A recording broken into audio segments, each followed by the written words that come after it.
Susinilaza hifankatia hava izaino amantarany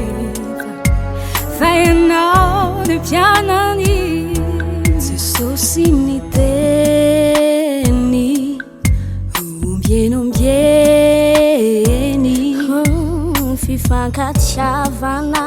tsy eto ihany fatrany an-danitra Jesosy nilaza hifankatiava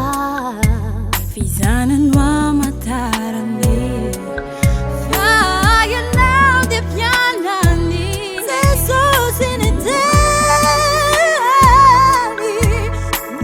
ombieny hifankatiavana tsy eto ihany fatrany an-danitra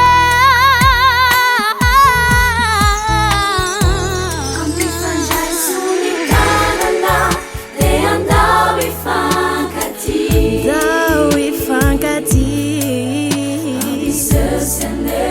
MpianaNY Jesosy Kristy ampifandray sonitanana dia andao hifankatia Zay no Didy vaovao napetrany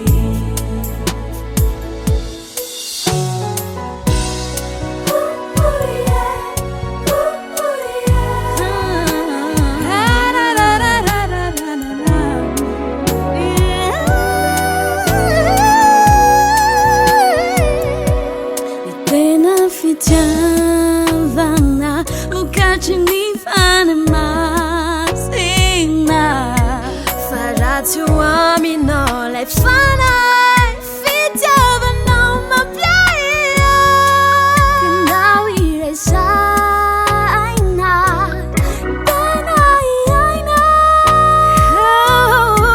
ny fitariany fanahy ny fankatia mandraky tena fitiavana